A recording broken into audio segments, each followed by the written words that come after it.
नमस्कार, मैं हूं कृष्णा सिंह और आप देख रहे हैं गुनाह।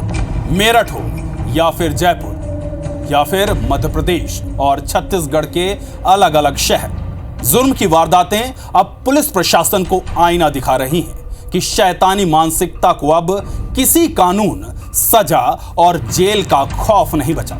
तो आखिर ये अपराध रोकेगा कौन?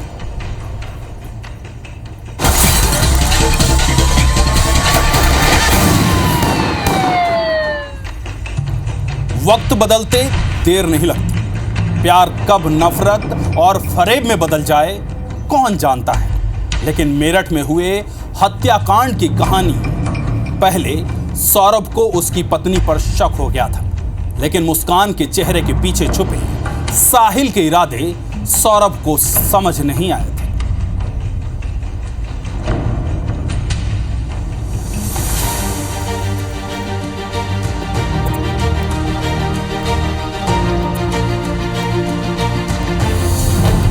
एक कत्ल, कई कहानियां, तांत्रिक क्रियाएं, साहिल का जुनून, पति के साथ मुस्कान की खूनी होली।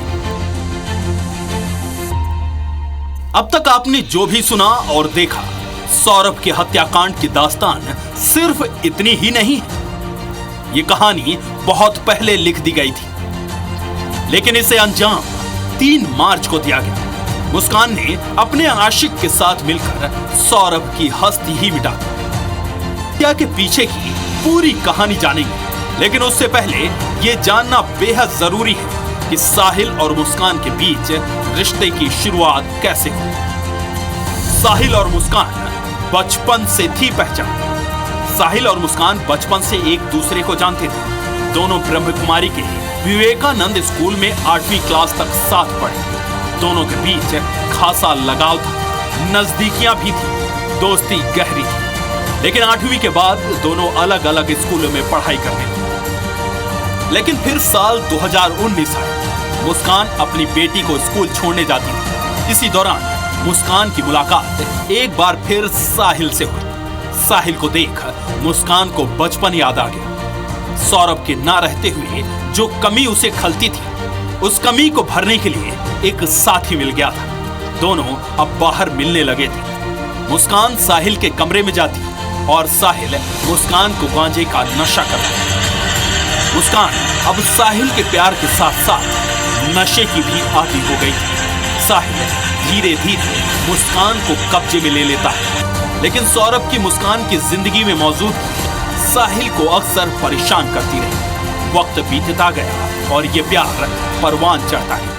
लेकिन फिर आया साल 2025, जहां साहिल ने सौरभ को रास्ते से हटाने के लिए मुस्कान को आखिर मना ही लिया।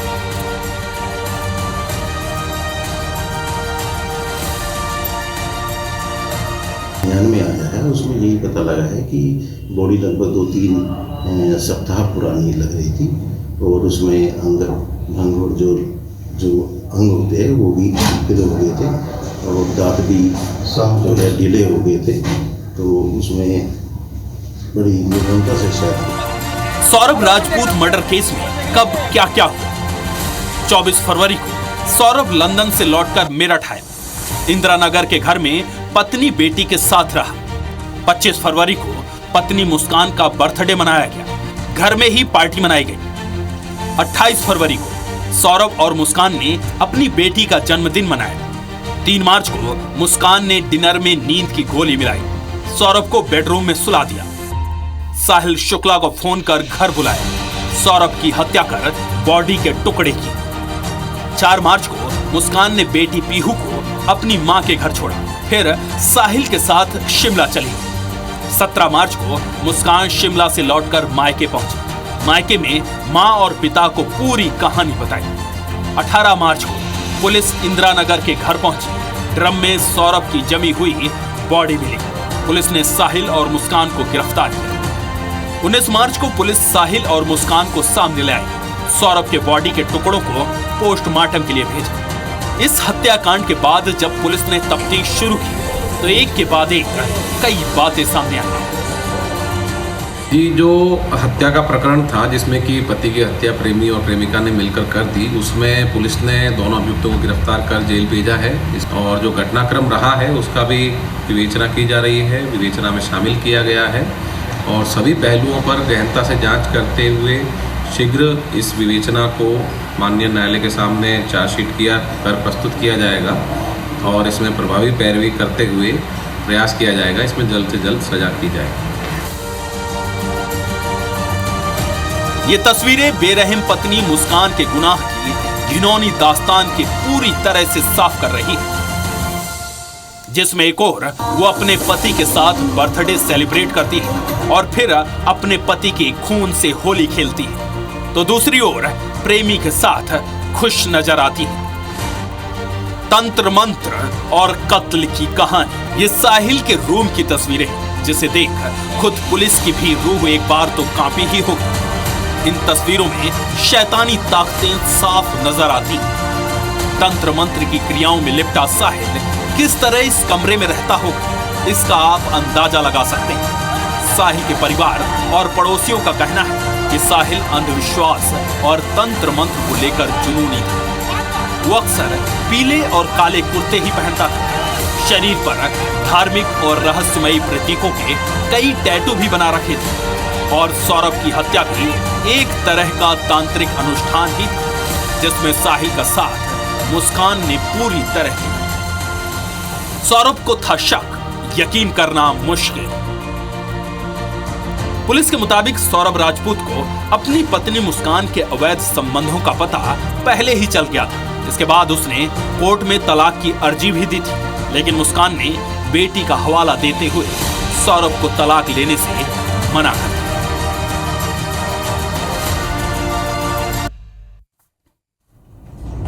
बस सौरभ से यही गलती हुई। अगर सौरभ मुस्कान से तलाक ले लेता तो शायद 3 मार्च की रात मुस्कान साहिल के साथ मिलकर ये खून की होली नहीं खेलती।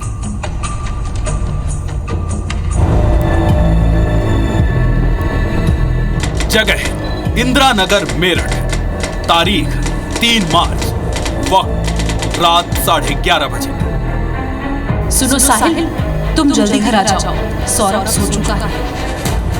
मुस्कान की इस कॉल के बाद साहिल शुक्ला सौरभ के घर पहुंच गया। सौरभ के बगल में बैठकर मुस्कान और साहिल ने गांजे के कश लगाए। नशे के सुरूर में साहिल ने मुस्कान को हाथ में चाकू दिया और सौरभ की हत्या के लिए कहा। मुस्कान सौरभ के ऊपर बैठी और उसने एक के बाद एक 3 बार सौरभ के सीने पर चाकू उतार दिए। फिर साहिल और मुस्कान ने दोनों हाथ और सिर काटे, बॉडी के 15 टुकड़े किए और फिर हाथ और सिर हाथ में लेकर 800 मीटर की रेंज में घूमते रहे। लेकिन जब बॉडी को ठिकाने नहीं लगा पाए तो बॉडी पार्ट्स साहिल के घर लेकर गए और वहीं दोनों सो गए। 4 मार्च की सुबह बॉडी पार्ट्स को फिर सौरभ के घर लेकर आए। ड्रम और सीमेंट खरीद कर लाए, सभी पार्ट्स को ड्रम में जमा दिया और फिर शिमला जाकर मुस्कान ने साहिल से शादी की, हनीमून मनाया। मगर 13 दिन बाद कत्ल की कहानी से पर्दा उठ गया। पुलिस कस्टडी में 6 घंटे की पूछताछ में सामने आया कि सौरभ कुछ वक्त पहले ही इनके लव अफेयर के बारे में जान गया था। सौरभ की मां का बयान। सौरभ करोड़पति घर का था, उसने मुस्कान के लिए अपना घर बार छोड़ दिया। सौरभ तो मुस्कान को ब्लाइंड लव करता था, हमारी लड़की ही बदतमीज थी। मुस्कान भले ही मेरी बेटी है, लेकिन उसे फांसी मिले। भैया हमारा सौरभ लड़का था मेरा, उसके बाद उसने के पता नहीं क्या हुआ क्या नहीं हुआ, वहाँ पर 4 तारीख को उसका मर्डर कर दिया उन लोगों ने। और वो चली गई अपने घूमने, अंदर कमरे में बंद करके उसको चली गई घूमने। और पता तो उसकी माँ को पहले ही था, मगर वो गुमराह करने के लिए उन्होंने बताया है कि वो उसकी माँ के पास पहुँच चुकी थी कि मैंने ऐसे उसको मार दिया है और वो ड्रम कोई ले जाने को तैयार नहीं है। और उसकी माँ ने कहा किसी वकील से वो मिली होगी, वकील की सलाह से वो थाने पहुँच गई। माँ ने बेटे के लिए दिए कोफ्ते, पत्नी ने मिलाई नींद की दवा। मुस्कान से लव मैरिज की वजह से सौरभ को भले ही उसके परिवार ने बेदखल कर दिया हो, मगर रिश्ते अभी जिंदा थे। यही वजह है कि कत्ल से पहले 3 मार्च को सौरभ की मां ने कोफ्ते पैक करके दिए थे। सौरभ कोफ्ते लेकर घर वापस आया और मुस्कान को परोसने के लिए दे दिए। किचन में मुस्कान ने सौरभ को परोसे जाने वाले कोफ्ते में नींद की दवा मिला दी। करीब 9:30 बजे दोनों ने एक साथ डिनर किया। फिर सौरभ सोने के लिए बेडरूम में चला गया। रात में मुस्कान ने उसे हिलाकर देखा, वो पूरी तरह होश खो चुका था। साहिल रात के करीब 1 बजे सौरभ के घर पहुंचा। दोनों बेडरूम में गए। पूरे इत्मीनान के बाद साहिल किचन में गया। वहां से चिकन काटने वाले 2 बड़े चाकू लेकर आया, जो कि उन्होंने पहले ही प्लानिंग के तहत खरीदे थे। अब साहिल ने मुस्कान से कहा, ये काम तुम्हें ही खत्म करना है। सौरभ का वध तुम ही करोगी, मैं नहीं। Bureau report, IBC 24।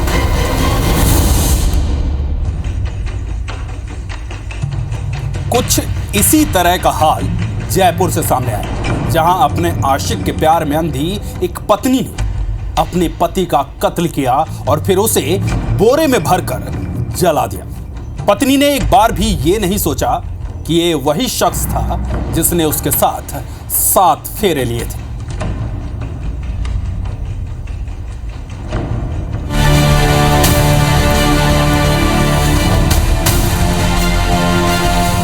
जयपुर में मेरठ जैसा कांड, पत्नी और प्रेमी ने बनाया प्लान। प्रेमी के लिए पति की हत्या, बोरे में ठूस कर शव को जलाया।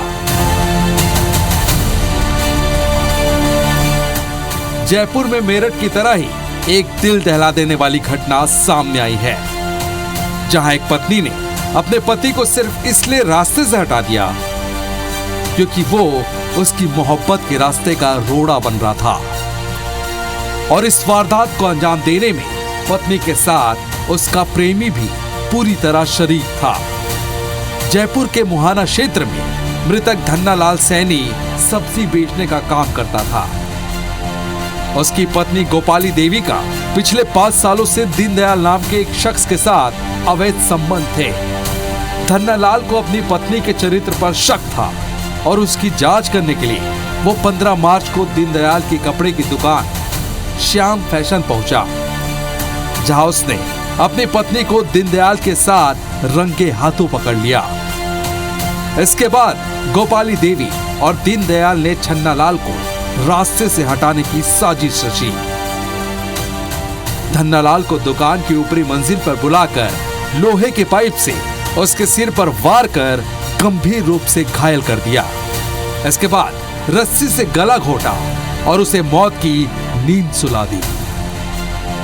बेरहम पत्नी का मन यही नहीं भरा। हत्या के बाद पहचान छुपाने के इरादे से पत्नी गोपाली देवी और प्रेमी दीनदयाल ने शव को प्लास्टिक के बोरे में डालकर उसे बाइक पर लादकर नेवटा पुलिया के पास ले गए। उस बोरे में पेट्रोल डालकर आग लगा दी। पुलिस ने जांच के दौरान सीसीटीवी फुटेज में आरोपी दीनदयाल और गोपाली देवी को बाइक पर शव ले जाते हुए देखा और फुटेज की मदद से दोनों को गिरफ्तार कर लिया और उनसे कड़ाई से पूछताछ की। इन पति पत्नी का झगड़ा हुआ, फिर इसने दीनदयाल ने तथा इसकी पत्नी गोपी देवी ने दोनों ने मिलके इसके सिर पे पाइप मारे, जिससे बेहोश हो गया और बेहोश होने के बाद में इसका गला दबा दिया, जिससे इसकी डेथ हो गई। उसके बाद में बड़े बोरे में इसको डाल के और फिर ये धीरे धीरे घूमते हुए LNT वाले रोड से होते हुए और जब तक अंधेरा नहीं हुआ फिर अंधेरे में ले जाकर के इन्होंने यहाँ जहाँ पे हमको डेड बॉडी मिली वहाँ इन्होंने डेड बॉडी डाल दी। एक बहुत लंबी दूरी तक सीसीटीवी कैमरे देखे गए। आरोपियों को संदिग्ध मानते हुए हिरासत में लेके पूछताछ की गई और ये घटनाक्रम पूरी तरह से क्लियर हुआ और हत्या की पूरी वारदात का खुलासा हुआ है, जिसके लिए पूरी टीम बधाई की पात्र है। मोहाना थाना पुलिस के मुताबिक हत्या का मामला पूरी तरह से प्रेम प्रसंग का नतीजा है। दोनों आरोपियों ने अपना जुर्म कबूल कर लिया। हत्या के आरोप में गोपाली देवी और दीनदयाल के खिलाफ सख्त कानूनी कार्रवाई की जाएगी। लेकिन ये हत्याकांड सिर्फ एक मामूली हत्या नहीं, ये एक प्लान्ड मर्डर है जो कई सवाल भी खड़े करता है कि आखिर इस समाज को हो क्या रहा है। क्या रिश्तों के बीच मोहब्बत कम हो रही है या फिर ये सिर्फ हवस और शैतानी मानसिकता का नतीजा है। क्योंकि अगर ये सिर्फ प्यार की वजह से होता तो मेरठ में मर्चेंट नेवी में पदस्थ सौरभ राजपूत तो अपनी पत्नी मुस्कान से अंधा प्यार करता था। सवाल कई है और जवाब कुछ भी नहीं। रिश्तों की कत्ल की ये दास्तानें अब डरा रही है, क्योंकि रिश्तों पर भरोसा अब शायद मौत को बुलावा देने जैसा है। Bureau report, IBC 24।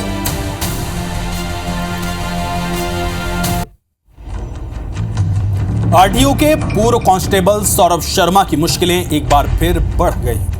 ग्वालियर की रिसोल थाना पुलिस ने सौरभ शर्मा और उसकी मां उमा शर्मा के खिलाफ धोखाधड़ी की धाराओं में केस दर्ज किया है। उप परिवहन आयुक्त किरण कुमार शर्मा के आवेदन पर यह FIR दर्ज की गई। परिवहन विभाग में साल 2016 में अनुकंपा नियुक्ति के दौरान सौरभ और उसकी मां उमा शर्मा के दिए झूठे शपथ पत्र पर यह FIR दर्ज की गई। दरअसल शपथ पत्र में सौरभ के बड़े भाई सचिन शर्मा की छत्तीसगढ़ में सरकारी नौकरी छुपाई गई थी। परिवहन आयुक्त के निर्देश पर दर्ज कराया गया ये केस। अनुकंपा अनुसार आश्रितों में से किसी सदस्य के सरकारी नौकरी में नहीं होने की स्थिति में ही परिवार के एक सदस्य को अनुकंपा नियुक्ति देना होता है।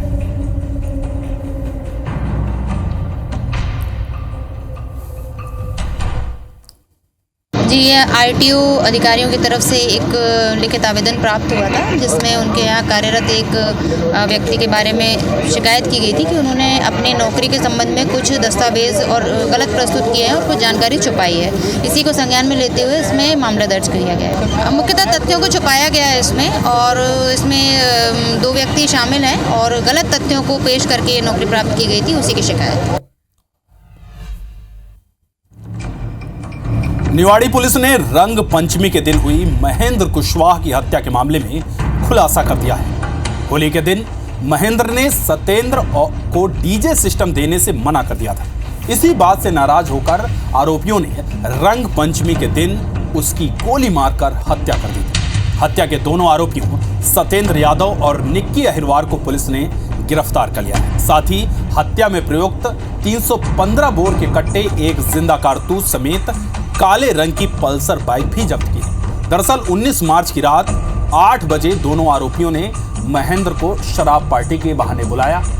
जैसे ही वो वहां पहुंचा, सत्येंद्र ने उसके गले पर कट्टा रखकर गोली चला दी, जिसमें महेंद्र मौके पर ही ढेर हो गया। मृतक महेंद्र कुशवाहा और आरोपी सत्येंद्र यादव और निक्की अहिरवार के बीच पहले से ही रंजिश चल रही थी।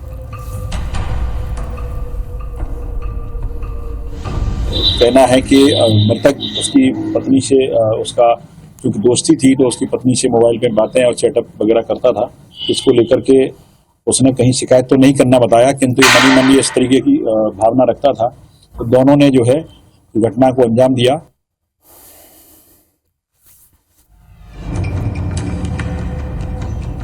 मुरैना जिले में माफियाओं के हौसले बुलंद हैं। पत्थर माफिया हो या फिर रेत माफिया, वन विभाग की टीम पर हमला करने से पीछे नहीं हट रहे। ताजा मामला रामपुर कला थाना इलाके का है, जहां रामपुर गांव में वन विभाग की टीम ने पत्थर माफियाओं पर कार्रवाई की। तो पत्थर माफिया एकजुट होकर वन विभाग की टीम पर हमला कर डंपर, ट्रैक्टर ट्रॉली छुड़ाकर फरार हो गए। जबकि वन विभाग की टीम में जहां कार्रवाई की, वहां से थाना मात्र 500 मीटर की दूरी पर है। पुलिस पर आरोप लग रहे हैं कि सूचना देने के बाद भी पुलिस मौके पर नहीं पहुंची। हालांकि मीडिया में खबर आने के बाद पुलिस ने माफिया पर मामला दर्ज कर कार्रवाई शुरू की। आपको बता दें कि एक दिन पहले ही रेत माफिया वन विभाग की टीम पर हमला कर अपनी गाड़ियां छुड़ाकर ले गए। थाना रामपुर के अंतर्गत पत्थर जो माफिया है, उनके द्वारा वन विभाग के कर्मचारियों द्वारा उनको रोका गया था, ट्रैक्टर को, तो उनके द्वारा छुड़ा के ले जाने की घटना सामने आई थी, जिस पे उनके द्वारा थाने में रिपोर्ट की गई वन विभाग के द्वारा, और उस पे जो प्रकरण है विधिवत धाराओं के तहत पंजीबद्ध किया गया है। और अभी तक आरोपी ज्ञात नहीं है। जैसे ही आरोपी ज्ञात होते हैं तो उसमें उनकी गिरफ्तारी भी सुनिश्चित की जाएगी और सख्त कार्रवाई कर रहे हैं।